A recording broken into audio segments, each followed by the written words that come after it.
अजीज दोस्तों, अस्सलाम वालेकुम, नमस्ते, सत श्री अकाल, जय जिनेंद्र, गुड आफ्टरनून। अजीज दोस्तों, कल 22 अक्टूबर थी। 21-22 अक्टूबर की रात को पाकिस्तान की आर्मी के लीडरशिप में पाकिस्तान के ट्राइबल एरिया से महसूद कबीला, अफरीदी कबीलों ने कश्मीर पे चढ़ाई कर दी थी और दोनों हिंदू और मुस्लिम कश्मीरियों का कत्लेआम किया, उनकी औरतों को अगवा किया और रावलपिंडी, पिशावर के बाज़ारों में बेचा गया। एक जुल्म और बर्बरियत की वो कहानी थी जिससे कि कश्मीरी गुजरे और फिर 89 में भी वापस वही हुआ और एक्सेशन ट्रीटी साइन हो गई तो बच गया कश्मीर, श्रीनगर, वरना चला जाता और भारत का कश्मीर से कनेक्शन भी टूट जाता। 1 साल तक वो जंग भारत लड़ता रहा, इसलिए कि भारत की जो पॉलिटिकल लीडरशिप थी वो बेदिली से वो जंग लड़ रही थी और डिफेंसिव लड़ रही थी। भारत की फ़ौज एग्रेसिव वॉर में बहुत ही तेज़ है। चाइना के ख़िलाफ़ भी 62 की वार में डिफेंसिव लड़े, एयरफोर्स का इस्तेमाल नहीं किया, नतीजा आपने देख लिया।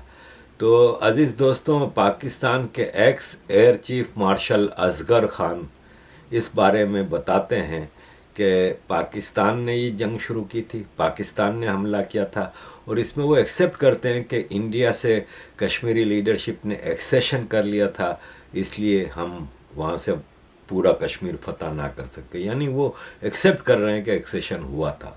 तो देखिए ज़रा, हर जंग हमने शुरू की, हिंदुस्तान ने पहल नहीं की थी। हकीकत ये है ना, जब 47 में पाकिस्तान बना उस वक्त भी हमने कश्मीर में लोग भेजे थे, पहली और जो वॉलंटियर थे, और हमारी सोच थी कि हम फतह कर लें कश्मीर को। वहाँ जब गए तो कबायलियों ने लूट मार शुरू कर दी। जब वैली में पहुंचे, ट्रकें भर के वापस आ गए।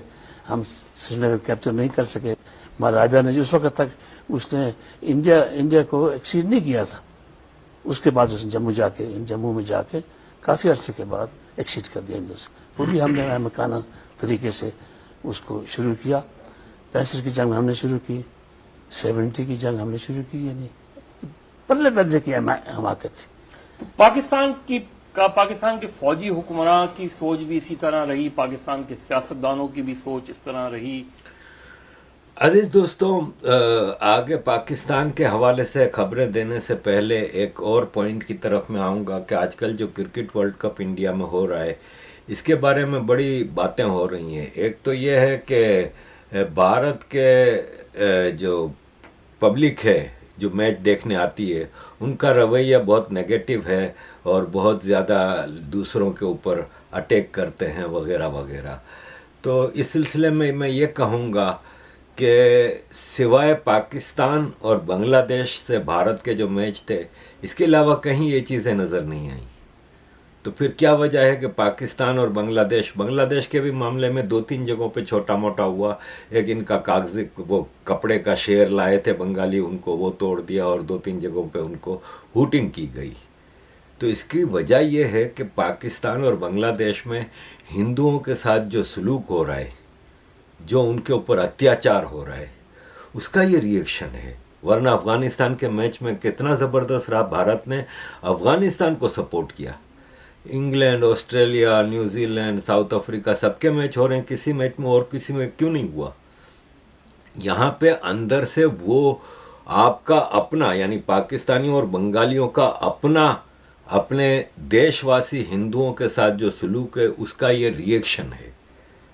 तो ये नेचुरल है, ठीक है। आप नहीं देखते फुटबॉल के मैचों में पैलेस्टाइन को सपोर्ट करने वाले आ जाते हैं। यूरोप में जिसको देखो, यूरोप में पैलेस्टाइन को सपोर्ट कर रहा है। तो ये चीज़ नेचुरल है, इसमें कोई वो नहीं है। दूसरी एक चीज़ ये कह रहे हैं कि जगह जगह पे भारत के तमाशाई जो हैं वो जय श्री राम जय श्री राम। तो भाई साहब, नवरात्रि है, हिंदुओं के फेस्टिवल दिन है, और हिंदू अगर मुसलमान अल्लाह अकबर का नारा लगाता है हर जगह, हर चीज़ में, हर मैच में, हर तरफ नमाजें पढ़ता है ग्राउंड में, तो आप हिंदू पब्लिक को जय श्री राम कहने से क्या वो कर सकते हैं, कैसे रोक सकते हैं? इस सिलसिले में मुझे एक चीज़ याद आई कि एक मैच में पाकिस्तान के पब्लिक, कुछ पाकिस्तान के सपोर्टर्स आए थे जो, उनको पाकिस्तान जिंदाबाद का नारा नहीं लगाने दिया गया। तो इस सिलसिले में अर्ज़ ये है कि पाकिस्तान जब शारजा में मैच खेलता था ना 80s और 90s में, मुझे अच्छी तरह याद है ये सब। मैं उस वक्त नया नया जवान हुआ था और ये सारी चीज़ें मुझे अच्छी तरह याद है।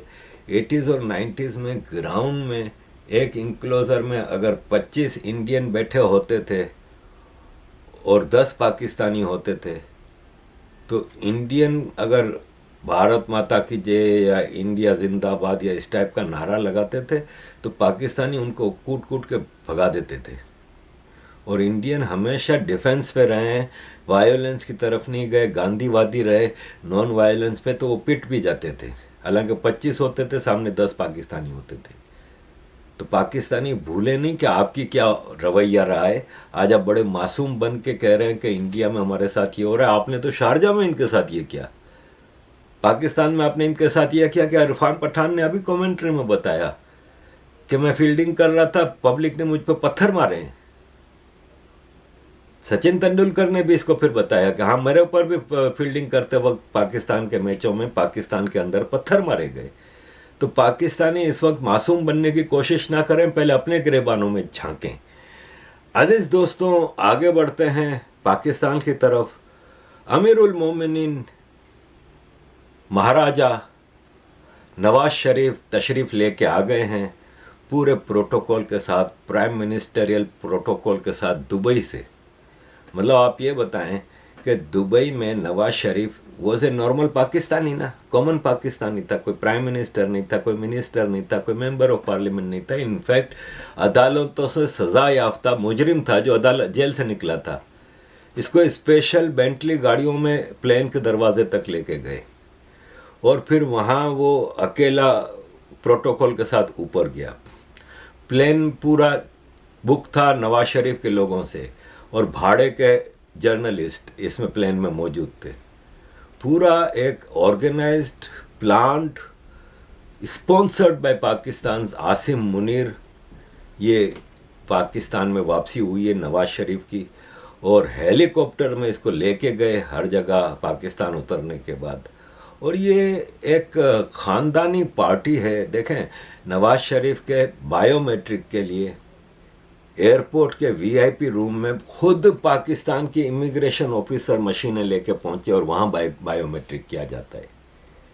एक सजा याफ्ता मुजरिम है, should be in jail according to Pakistan banana republic's law also, he should be in jail.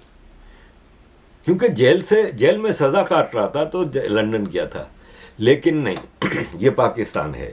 फिर कोर्ट भी एयरपोर्ट के वीआईपी रूम में साइन कराने के लिए नवाज शरीफ से पेपर्स पहुंच गई। तो अजीज दोस्तों, ये पाकिस्तान के सर विंस्टन चर्चिल हैं ये, और विंस्टन चर्चिल चोर खाना पीना करने आए हैं, पाकिस्तान को लूटने आए हैं। लूट मार कम हो गई थी थोड़ी, क्या अरबों डॉलर लूट के बैठा है ये आदमी, ये खानदान। और आप देखें ये पार्टी है। अब आप देखें ये नमाज पढ़ रहे हैं जलसे से पहले।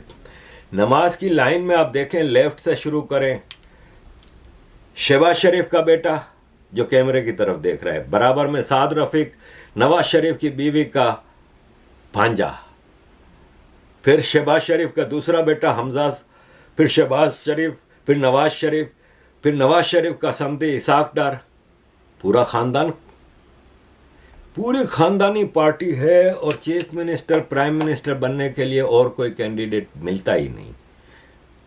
नवाज शरीफ प्राइम मिनिस्टर तो शहबाज शरीफ चीफ मिनिस्टर पंजाब। शहबाज शरीफ अभी चीफ प्राइम मिनिस्टर बना तो अपने बेटे हमजा शहबाज को चीफ मिनिस्टर पंजाब बनाया। और अजीज दोस्तों, फिर जाहिर है पीटीआई और पीपल्स पार्टी वाले तो गुस्सा करेंगे ना, तो उनका हक भी बनता है कि पूरी डील के साथ आया है। ये जब डील चल रही थी तो नवाज शरीफ का जो बयान था लंदन से वो ये था कि हम पावर में आके बाजवा और फैज़ हमीद के ऊपर केस चलाएंगे। आसिम मुनीर ने दौड़ाया मरियम को और शहबाज शरीफ को लंदन, कि फिर भाई भूल जाओ क्योंकि इलेक्शन से तो तुम जीतोगे नहीं, जिसको जिताना है हमने जिताना है, तो फिर भूल जाओ। आर्मी के बंदे पे तुम हाथ नहीं डाल सकते। इवन मुशर्रफ को सजा होने लगी थी तो मुशर्रफ को भगा दिया था राहिल शरीफ ने। तो ये आर्मी को तो पाकिस्तान में सजा हो नहीं सकती, चाहे कितना भी बड़ा कांड कर दे, और करते ही रहते हैं। फिर नवाज शरीफ ने अपनी वो बदला। फिर नवाज शरीफ को मैसेज भेजा गया कि इस बार मोदी का यार नहीं बनना, इस बार जो बिलावल और इमरान खान की लैंग्वेज थी इंडिया के खिलाफ वो लैंग्वेज इस्तेमाल करना। तो फिर लैंग्वेज इस्तेमाल करनी शुरू कर दी नवाज शरीफ के आने से पहले। ये मरियम नवाज का शौहर है कैप्टन सफदर। मरियम नवाज की शादी कैप्टन सफदर से जो थी, नवाज शरीफ की बेटी थी भाई, उस वक्त भी पावर में था जब इसकी शादी हुई। आज तक कोई मुझे एक तस्वीर दिखा दे इसकी शादी की। ये थोड़ी है कि कोई रिलीजियस है, सारे इनकी बेटी खुलेआम जलसे करती है, तो रिलीजियस तो नहीं है कि तस्वीरें नहीं बनी होंगी। तस्वीरें इसलिए नहीं बनी कि पीपल्स पार्टी वाले शुरू से ये इल्ज़ाम लगाते रहे हैं। सिर्फ 16 महीने ये पार्टनरशिप में चले हैं, वरना इनका एक दूसरे के खिलाफ ही है। पीपल्स पार्टी वाले शुरू से ये बताते रहते हैं कि मरियम नवाज का ये गार्ड था, बॉडी गार्ड था, ये कोई आर्मी का कैप्टन नहीं था। पता नहीं कैप्टन था भी कि नहीं, नाम लगा हुआ है कैप्टन, अगर था भी तो कोई सिविल कैप्टन था, जैसे पायलट होते हैं। तो ये नवाज शरीफ ने इसको मरियम नवाज का बॉडीगार्ड बनाया था। मरियम नवाज ने इसके साथ भाग के शादी की थी। ये पाकिस्तान में सारे पॉलिटिशियन ये इल्ज़ाम लगाते रहे। यही कैप्टन सफदर, जिसकी कोई 2% की औकात नहीं है, घर में भी, पार्टी में भी और पाकिस्तान में भी, उसने अभी एक जलसे से खिताब करते हुए कहा कि मुसलमानों जिहाद के लिए तैयार हो जाओ। अभी अगर जिहाद नहीं करोगे तो कब करोगे? जिहाद और गज़वाए हिंद लाजिम हो गया आपके ऊपर, और आपको अब गज़वाए हिंद करना पड़ेगा। गज़वाए हिंद लेके आ गए भाई। इनके दिमाग से ये कीड़ा नहीं निकलेगा जब तक पाकिस्तान कायम है, और पाकिस्तान अब ज़्यादा अरसे कायम रहने वाला नहीं है। तो अजीज़ दोस्तों, अभी से एंटी इंडिया लाइन लेनी शुरू कर दी है। शहबाज शरीफ की सरकार में भी एंटी इंडिया लाइन थी। शहबाज शरीफ अमेरिका भी जाते थे तो वहाँ पे भी कश्मीर इंडिया के मुसलमान शुरू हो जाते थे। शहबाज शरीफ की सरकार में खालिस्तान के इतने बड़े बड़े कांड हुए, आईएसआई ने किया, सारा आईएसआई का ऑर्गेनाइज था। तो अजीज़ दोस्तों, अब नवाज शरीफ उस कंडीशन पे आए हैं और पूरा मीडिया खरीद लिया गया है। देखें, ये पाकिस्तान के सारे उर्दू अखबार हैं, दुनिया, खबरें, जंग, नवाए वक्त, इंसाफ, नई बात, पाकिस्तान, एक्सप्रेस, सबकी सेम हेडलाइन है, आओ फिर से संभालो ये मुल्क बचा लो नवाज शरीफ। ये हेडलाइन है सबकी सेम। ऐसा हो सकता है? मतलब सारे अखबार एक ही हेडलाइन कब लगाएंगे? जब ये पूरी ऊपर से लिखी हुई आएगी। तो इस वक्त आर्मी नवाज शरीफ को एज ए प्राइम मिनिस्टर लेके आई है और लेके ही चलेगी।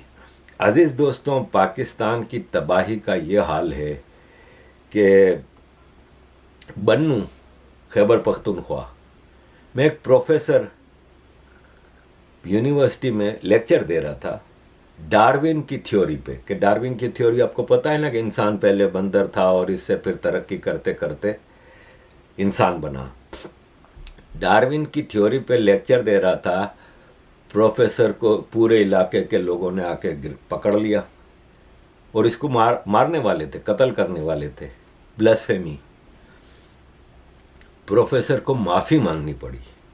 उन्होंने कहा माफ़ी से काम नहीं चलेगा, इसलिए कि अब तुम मुसलमान नहीं रहे, तुमने डार्विन की थ्योरी पढ़ाई है, अब तुम मुसलमान नहीं रहे, वापस मुसलमान हो जाओ। फिर उसको मौलवियों ने आके कलमे पढ़ाए और उसको वापस मुसलमान किया गया। ये इस मुल्क का आलम है, इस मुल्क की तबाही का ये आलम। आप और क्या एक्सपेक्ट करेंगे इस मुल्क के लोगों से? जिनको मदरसों में बड़ा किया गया है, जो हाई एजुकेशन के लिए, मतलब हाई एजुकेशन की जो इनोवेशंस है, जो इन्वेंशंस हैं, मोबाइल हैं, टीवी हैं, लाउड स्पीकर हैं, जितनी चीज़ें हैं वो यूज़ कर रहे हैं, लेकिन वो एजुकेशन नहीं देनी। ब्लास्फेमी का कानून जो पाकिस्तान है वो हर पाकिस्तानी के लिए, मतलब ये मुसलमान प्रोफेसर था और कौन सा ऐसा गलत काम किया। अजीज़ दोस्तों, ज़रा ये 3 मिनट की एक वीडियो आपके सामने रख रहा हूँ, सुनिए और देखिए कि पाकिस्तान कहाँ जा रहा है। My question is, and rather my comments, if you just look at or search in the Google about the lie index, unfortunately, जो जहाँ पे सबसे ज़्यादा झूठ बोला जाता है, तो we are among the top 3 countries, यानी इजिप्ट है और शायद वहाँ पर नाइजीरिया है और फिर पाकिस्तान भी है। So what is the reason? हम पूरी बहैसियत कौम, बहैसियत नेशन हम झूठ बहुत बोलते हैं, जबकि आप वेस्ट में जाएं और अगर आपसे कोई झूठ बोले तो आपका सोशल बाइकआउट करता है। तो बात यह है कि तालीम से ज़्यादा हमें तरबियत की ज़रूरत है।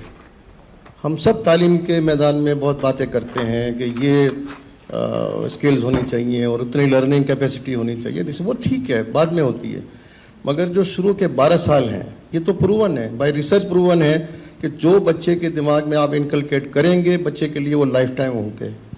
तो हमारे यहाँ तरबियत वाला पार्ट कहाँ है? It's not there. हमारे करिकुलम में कहीं मुझे बताएं कि कहाँ भी, जहाँ भी तरबियत वाला पार्ट जो है उसमें इंक्लूड हो करिकुलम में। आप माशाल्लाह एक इदारा चलाती हैं, या हमारे बहुत सारे जो ऑडियंस में लोग बैठे हुए हैं वो भी अर्ली चाइल्ड या अर्ली एजुकेशन और प्राइमरी एजुकेशन से डील करते होंगे। मेरे ख्याल से पाकिस्तान में हायर एजुकेशन से ज़्यादा प्राइमरी एजुकेशन और अर्ली एजुकेशन पे फोकस करना चाहिए। आप जैसे आपने फरमाया, मैं आपको बताऊं, हायर एजुकेशन जो एक्सेस टू पाकिस्तानीज़ है वो 1% है हायर एजुकेशन, और जिस तरह से आपने फरमाया पॉपुलेशन बढ़ रही है तो अगले 5 साल में ये 0.5 हो जाएगी और उससे भी कम हो जाएगी। लेकिन तालीम का मकसद सिर्फ तालीम तो नहीं है कि हमने एक कोग्निटिव स्किल अपनी डेवलप कर ली, नॉलेज गेन कर लिया, सब कुछ कर लिया। आप ये देखें कि बहसीत कौम हमारी तरबियत कहाँ पर है। पढ़े लिखे लोग ट्रैफिक रूल्स की वायलेट कर रहे होते हैं, जब वो 1 घंटे की फ़्लाइट पे वो दुबई जाते हैं तो ठीक हो जाते हैं। तो तरबियत कहाँ है हमारी? ना हमारे पास सफाई है, ना हमारे पास पंक्चुअलिटी है, ना हमारे पास कोई और चीज़ है। डिसिप्लिन तो कोई है ही नहीं चीज़। मैं आपको एक छोटी सी मिसाल दूँ। मैं बहुत पहले एक दफ़ा स्विट्ज़रलैंड गया था एक ट्रेनिंग पे। वहाँ पर हम मैं और एक मेरा दोस्त थे, बहुत दूर एक गांव में गए थे। It was very at 2 hour journey. वहाँ पे अक्रॉस द रोड एक स्कूल था, हम एक दूसरी तरफ बैठे हुए थे, कॉफ़ी शॉप पे कॉफ़ी पी रहे थे। There was no traffic on the road on either side, बिल्कुल सन्नाटा था। तो जो दूसरा स्कूल था सामने के साइड पे, जब उसको इत्तेफाक से हमारे सामने स्कूल की छुट्टी हुई थी, तो बच्चे उस डिसिप्लिन के साथ स्कूल से निकल रहे थे कि मुझे उसी वक्त मैंने, और वो बच्चों की एज लिमिट 6 से आई थिंक 10 साल की रेंज में होंगे, and they stopped on the other side of the road until the volunteers came out from the school in a yellow jacket and they were crossing the roads to the students. So this was a type of discipline I saw there. हमारे बच्चे जब बड़े से बड़े school में ले, जब छुट्टी होती है तो ऐसे भागते हैं जैसे कि उनकी कोई जेल से रिहाई हुई है। तो तरबियत की ज़्यादा फोकस करने की ज़रूरत है। मेरा मैसेज यही है कि करिकुलम में आप तरबियत को डालें। और मेरा ये फेथ है, 41 ईयर्स की जो मेरी जो लाइफ है, जो एजुकेशन में है, मेरा फेथ है कि जिस दिन इस कौम की तरबियत अच्छी हो गई ना, तालीम बहुत आसान हो जाएगी। तालीम में फिर झूठ का एलिमेंट निकल जाएगा। Thank you very much.